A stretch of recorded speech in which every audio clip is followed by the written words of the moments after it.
I'm a grateful believer in Jesus Christ. I'm celebrating recovery and victory over alcohol and sexual addiction, and my name is Pat. Hey, Pat. Tonight I'm going to talk about anger and out-of-control emotions and kind of how that affects our recovery, but also how recovery can help us through those things. The world really is a tough place right now. Everything seems to be moving 100 miles an hour. You know, everything's moving. It's weird because it feels like everything's moving fast and everything's slowed down. So it's kind of an in-between, but you know, I can't believe we've already passed the 4th of July. The days are already getting shorter. I'm sorry to depress everybody, but we've passed that point, so now days are getting shorter. And just everything's changing. It's moving fast. I'm already looking at my weekends and everything, and I'm already planning into August and thinking pretty soon it's going to be Labor Day. It's crazy. But you know what? Things are changing very quickly with everything that's going on. You know, we never know what's going to be next. It seems like there's something else in the news, something else that's going on, something that's demanding our attention. And all of this is going on. Families are divided. Friends are divided. People are arguing on Facebook. People are arguing on the street. People are arguing everywhere, and there's just a lot of tension. And that tension, you know, especially for us in recovery, that tension that everybody feels can be overwhelming and can really weigh me down. I know that for sure. I can get caught up in it. I've talked a lot about that over the last few months. I get caught up in it for a while, and then I back away, and then I get caught up in it again. And I can't tell you how many times I've wanted to post something or wanted to say something, and when I want to post something, you know, God kind of gets a hold of me, and all of a sudden I'm hitting the delete button, and that message is going away because I don't need to say that. And how many times those words that I was going to say have been stopped because I don't need to say them. It's deciding. I've heard it often said, you can choose to be kind, or if you can choose to be right, or you can choose to be kind, choose to be kind. And so try to do that. But social media opinions are all over the place, and there's so much information out there that everybody can back their opinion with some sort of fact, and you don't know what to believe. So today's mentality, oftentimes it appears that you're entitled to your opinion as long as it agrees with somebody else's opinion. You know, as long as your opinion is the same as my opinion, you're entitled to it. If it differs, you're not entitled to it. That can be frustrating. That can really lead to a lot of contentious arguments, contentious conversations, and all these things that we used to not talk about. We didn't talk about this stuff. We didn't talk about politics. We didn't openly talk about religion. We didn't have the ability to do that in such a mass quantity. Now we're talking about it in these mass quantities to so many people all at one time, and it's out there, and it's out there forever, and you can't take it back. You can't, you know, you have a bad moment, and everybody sees it, and so it can be really hard. So it causes this, what I call an emotional roller coaster. I'm up one minute, I'm down the next. I don't know where to turn. I don't know what to do. What's my next step? You know, why do I feel all this stress? Why is this person mad at me? Why can't I stop scrolling on Facebook and reading these things? And you know, do I need to remove that friend and stuff like that? And I don't want to have to make those choices. But you know, with that emotional roller coaster, with everything that's going on, think about it. You know, restrictions are being eased, but there's a possibility that they might come back. You know, cases are going up, cases are going down. We don't know what to believe. Wear a mask, don't wear a mask. What are we supposed to do? What's the right thing to do? Everybody has a different opinion.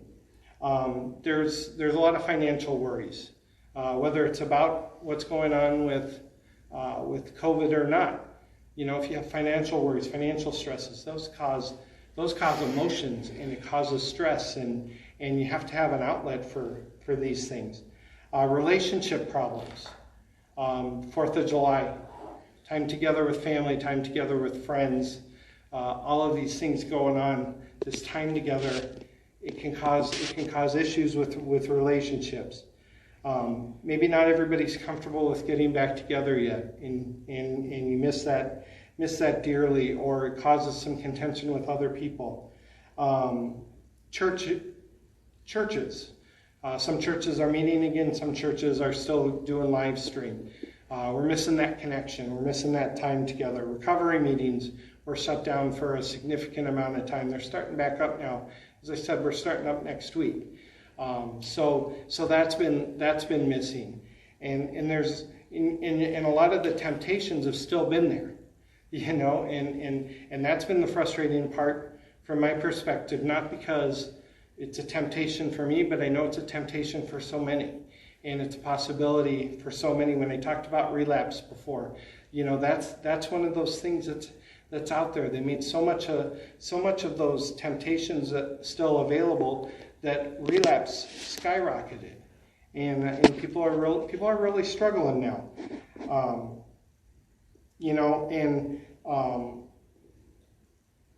You start to feel a little sick, and you wonder if you should go anywhere, or you should just stay home. Am I allowed to go out when I have the sniffles? And is this COVID? Do I need to be worried? Do I need to go see a doctor? All these things are adding up, and you cough in public or you sneeze in public, and everybody looks at you like you just violated some major rule or something. I mean, when I sneeze, let me tell you, I put all of it into my sneeze typically. And I was at the laundromat. This is kind of a funny story. So I was at the laundromat on Saturday, and I'm sitting there and I'm loading my laundry, and I feel this sneeze coming on, and there's absolutely nothing I can do. Okay, and this is the first time I've sneezed in public in 3 months. So I'm sitting there and I did everything right. I brought the elbow up, I sneezed into the elbow, I turned away from everybody, I sneezed, and my sneezes are loud anyway, and you should have seen them scatter. I've never seen people move so fast. People were gone. I mean, they were just gone. I felt guilty about a sneeze, for goodness sakes. I mean, what are you supposed to do with that? You sneeze, you cough. Heck, I heard about people who coughed early in this and got to the front of the line in a grocery store. You cough and everybody leaves the line, so now you get up to the front. It's goofy, but all of this stuff is as funny as that story kind of is. There's real fear out there, and that fear is an emotion. That fear is a feeling. That fear is something that's real. Whether I agree with that fear or not is irrelevant. So if I have a fear, if I have a concern, if I'm worried about something, for people to tell me that that's wrong is wrong, okay? Because it's right for me to feel whatever I'm feeling. I've got to figure out what I'm feeling. I've got to work my way through all of that stuff. It's not for someone to tell me you shouldn't feel that way. You shouldn't do that. It's for me and God to figure that out. And I have a support team. I have an accountability partner. Accountability partners. I have a sponsor. I have friends that I can reach out to. I have people that I can talk to about that stuff. But for others to tell me what's right and what's wrong about what I believe or what I think is wrong. And when people do that, it adds stress to me. It makes what's already a hard decision even harder, because I'm a people pleaser. I want to make everybody happy, right? So I don't want anybody to be mad at me because I make a certain choice, whatever that choice is. But the reality is that's what's happening. I'm making a choice, and people are judging me for it and making me feel bad about it, and I shouldn't have to feel bad about it. When that happens, I internalize that, and it becomes all these feelings that are bottled up inside of me, and then guess how it manifests itself? It manifests itself in anger. Okay? Because I bottle it up, and then it comes out as anger. And if all I do then is deal with the anger, I've only dealt with the tip of the iceberg. I've only dealt with the symptom. So what can you do with all of these emotions? How can you deal with them and keep your sanity? Through recovery. This is what we do. This is why we get together every week. This is why we do what we do. Because I know that I can't do it alone. I know that I can't do this by myself. No matter what I'm battling, it's a lot easier for me to do it with help, with people around me. So I go to my meetings and I talk to people. I talk about whatever's going on. So what is anger? I looked up anger. I Googled it. Anger is an emotion characterized by antagonism towards someone or something you feel has deliberately done you wrong. Anger can be a good thing. It can give you a way to express negative feelings, for example, or motivate you to find the solutions to problems. But excessive anger can cause problems. Increased blood pressure and other physical changes associated with anger make it difficult to think straight and harm your physical and mental health. I believe that anger is a symptom. It's not a core emotion, okay? Anger is a reaction to something that happened. Anger is my reaction to something that's happened to me, some perceived wrong, whether it was an actual wrong or just a perceived wrong. Driving down the road and a car pulls out in front of me and slows me down and I get angry. Did that car pull out in front of me to slow me down? Chances are no. Chances are maybe they didn't see me. I've done that. I've pulled out and looked in my rearview mirror and been like, holy cow, where'd that car come from? I didn't even see that car. Okay, but I get angry. I get all of those feelings of anger and I want to be mad at that person. And they really did nothing wrong.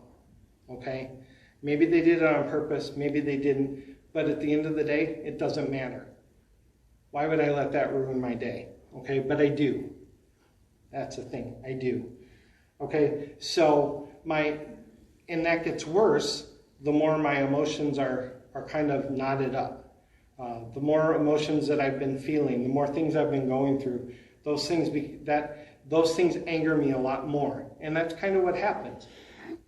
We've all had times where we've had bad days at work or bad days early in the day, and you get home and you're around your spouse or your loved ones and they do something that they do all the time, and all of a sudden at that moment it annoys you.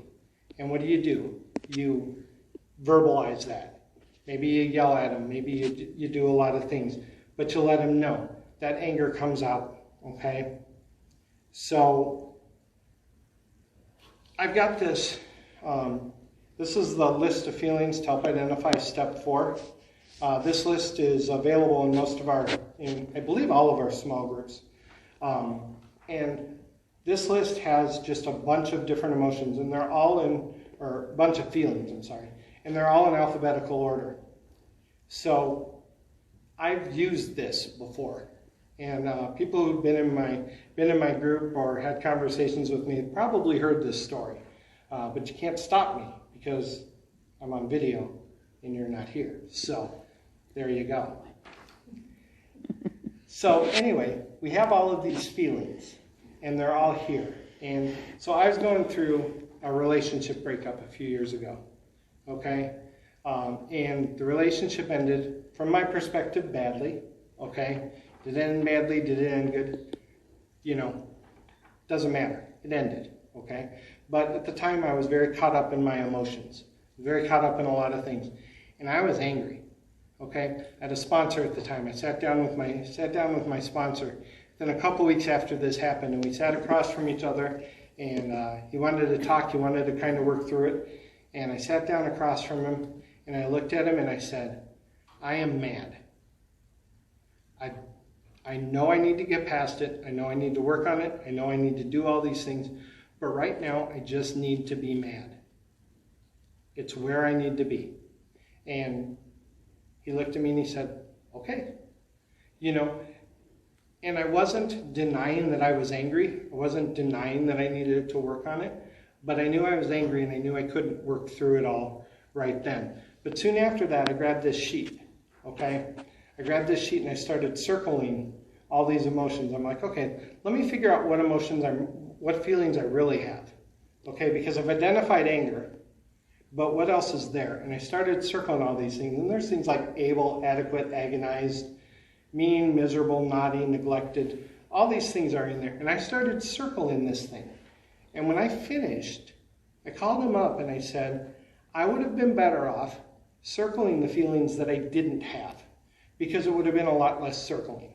And it would have been much easier to read, because by the time I was done, I'd circled so many.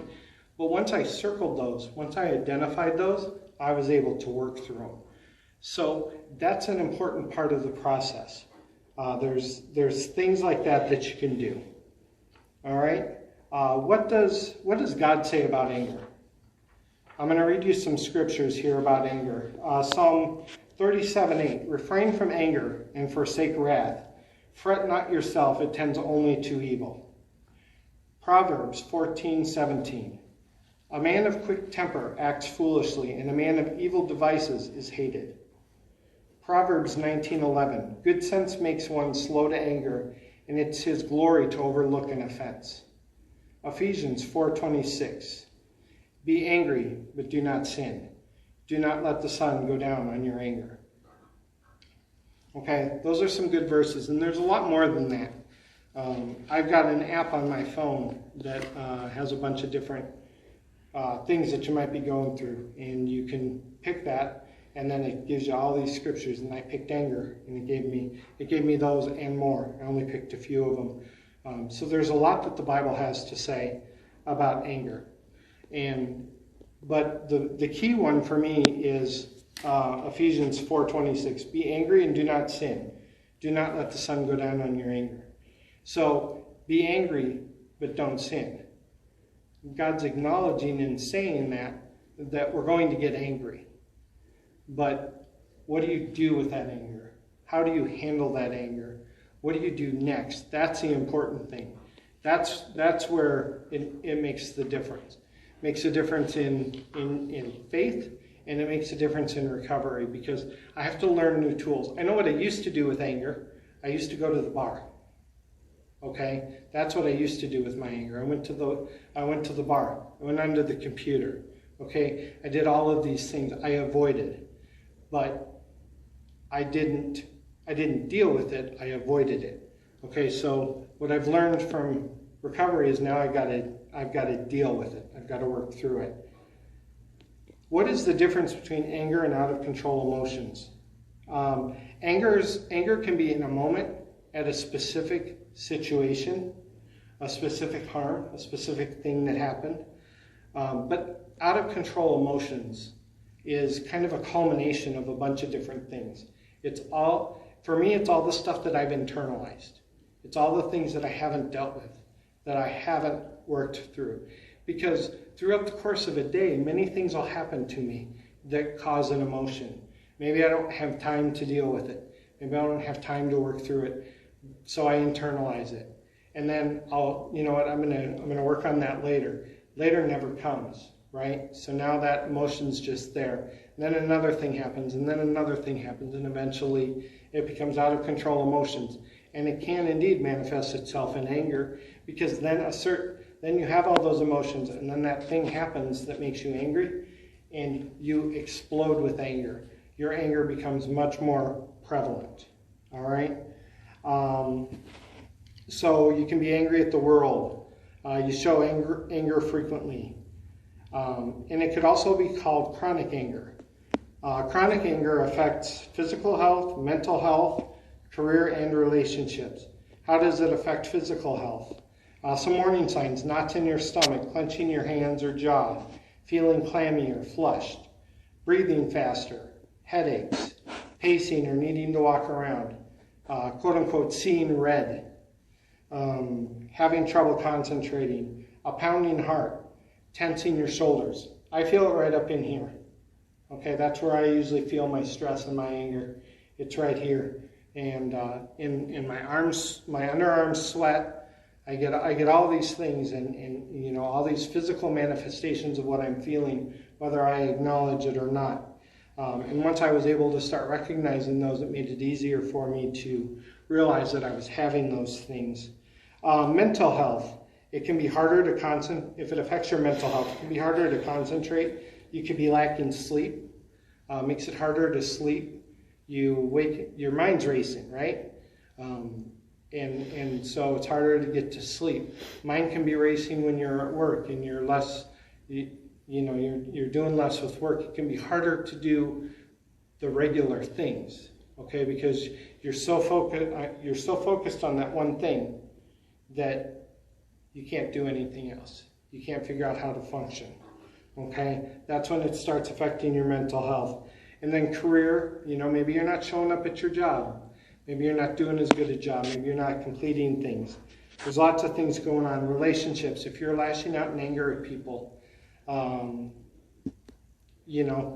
it's going to affect relationships. It affects how people feel about you.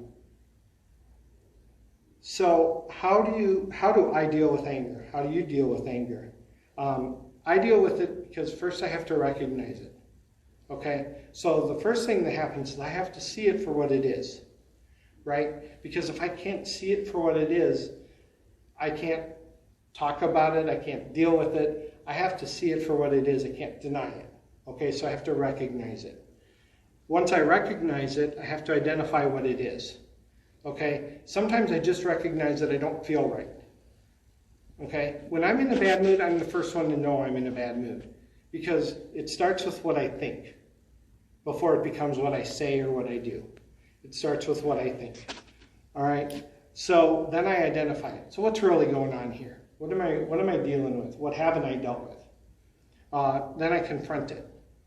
Okay, so and when I say confront it, I confront the emotion. I don't confront the situation right away because I'm not in a state to deal with that. I want to know that it's a symptom, but then I want to work to find the root. Okay, there's more going on than me just being angry. So now I have to figure out what it is. How do I do that? Talk to my sponsor or my accountability partner. Work the steps in order. Okay, don't just because you've done a 4-step or you've gone through all the steps and you're dealing with something, doesn't necessarily mean that the best thing to do is to start with the 4th step. Maybe you need to do a 1st step, a 2nd step, a 3rd step on that very thing again. Okay, you can work the steps on very specific situations. It doesn't have to be on just recovery. When you're just going through a hard time, you can work the steps to get through that. That's still possible. Okay, is this out of control? If it's out of control now, what do I do next? Do I need to give this to God? Do I need to trust God? All of those things come into play. You can do a 4th step on just anger. We also have, as part of the 4th step, this sheet, what's under anger. And it's feeling, behavior, and then your part. So anger, hurt, fear, want, frustration, they're all on this sheet. And then what's your behavior, and then what's the behavior, and then what's your part. So you can identify those things. That's all covered in the 4th step. Use the feelings sheet to identify all of your feelings, okay? Again, if you deal with the anger and get rid of the anger, but you don't deal with any of the underlying stuff, the anger is just going to come back that much quicker, okay? So if you can deal with those things, you can, by taking care of those underlying things, the anger will subside. And it becomes something that you can deal with. It's like how do you eat a 2-ton elephant? 1 bite at a time, right? Okay, so you gotta find those 1 bites that you can take. What are the small things that I can handle? If I try to just deal with my anger, that might be too big for me. Maybe I don't know how to deal with the anger, but I can deal with this feeling. Why do I feel this way? And I can work on that, and that's going to help me work on the next thing and work my way up. And then, like I said, the anger will subside. So I'm going to wrap this up. I'm going to start to wrap this up. But anger isn't always anger. It can be something else. It can be other things that are down there that you need to deal with.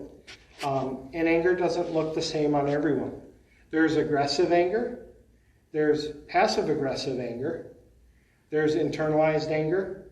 And then I think maybe even as a root of that is blaming yourself. I can be angry and then be mad at myself. I can be angry at something that's very legitimate and still blame myself. Okay? So all of these things are out there. My anger is more between like internalized and passive-aggressive. Okay? And in my addiction and in my life of addiction, I was an angry person. But I didn't identify myself as an angry person. And the reason I didn't identify myself as an angry person is because I visualized an angry person as someone who yelled. Someone who got real red in the face and yelled all the time and had a scowl on their face. And that wasn't me. I was smiling, I was talking, but I could talk in this tone of voice and I could cut somebody right to the core. And I knew inside how angry I was because I could feel it. I could feel the tension. But it could come out in this tone of voice, in my regular talking tone of voice. And I could say the meanest, most hurtful things. And I hurt people that way. I hurt a lot of people that way. And in some ways it made me feel better than them. I got them kind of thing. And then I felt worse because then I knew what I did. And my thing was when somebody would call me out on that, call me out on doing that, I'd be like, me? I wasn't angry. I didn't even raise my voice. That was my defense. That was my denial. Okay? So there's different forms of anger. Just because it doesn't look like something doesn't mean that it's not anger and doesn't mean that it doesn't need to be dealt with. If you're dealing with an angry person, you have some choices. You can walk away. You can walk away from the situation. You don't need to stay in it, okay? That's not always an option, but sometimes it is, okay? You can set boundaries. Chris talked last week about boundaries and how we can use those to protect ourselves. Reevaluate the relationship. If it's a friend, even if it's an intimate relationship, maybe you need to reevaluate that relationship, okay? For intimate relationships, for marriages and stuff, you can seek counseling together, maybe work through some things together with a counselor, get kind of a third party involved, and you need to learn to communicate. But both of you need to learn to communicate. If somebody says you need to learn to communicate better, chances are they need to learn to communicate better too. It's usually a two-way street. It's not one size fits all. Okay? Don't blame yourself. Okay? If you're dealing with an angry person, don't blame yourself. That person's angry. It's not your fault. You don't need to take that on. They need to own that. You don't need to. Maybe there's something that you can work on. Maybe there's some things that you can identify that you can do better, but that doesn't make it your fault. There are things that you can work on to do better, and that's okay. Use your support team. I know I talk about this all the time, but it's so important, you guys. You need to have a support team. You need to have a sponsor. You need to have accountability partners. You need to have people that can come alongside you and help you through a situation. Whether you're like me and you have 10 years of recovery or you have 30 days of recovery, you need people around you. Those people around you are just as important. I can't get through life by myself. If I start thinking I can handle this by myself, I'm going to end up right back where I was. Okay? And there's no doubt in my mind about it. I don't take any of this for granted. I work my recovery regularly. I work my recovery all the time. I work with people. I work with my support team because I've got to have it. I've got to have that help and I've got to have that support. Where you can work the steps. You can also talk about it in small group. Okay? Some of the specific groups that might handle that is men's anger and women's emotional healing. Those are two groups that are kind of geared towards it. But just because you're in a different group doesn't mean you can't talk about that stuff. Okay? That stuff is still relevant. And even if you're an addict and you're angry, you could be close to a relapse because of that anger. So you darn well can talk about that anger in your group. Okay? Just relate it to yourself. But it's not restricted to the anger groups or the emotional healing. All right? So that's what I got. Thank you so much for letting me share. I know we went a little bit long. Hopefully the material was worth it. Had a little hiccup along the way. Tried to do this Facebook Live on my own Facebook instead of on the Celebrate Recovery, so that was kind of exciting. So people got a preview that were on my Facebook page. But I'm glad I got the opportunity to do this. I'm glad that I don't have to do this anymore because we're going to all be back together. All right. I'd rather stand in front of y'all and talk to you than to talk into this silly little camera as Chris holds it for me. So thank you again for your time. Don't forget we have Zoom groups at 8 o'clock. And celebraterecovery@thenaz.org is the email address that you want to use if you have any questions. Thanks, everybody.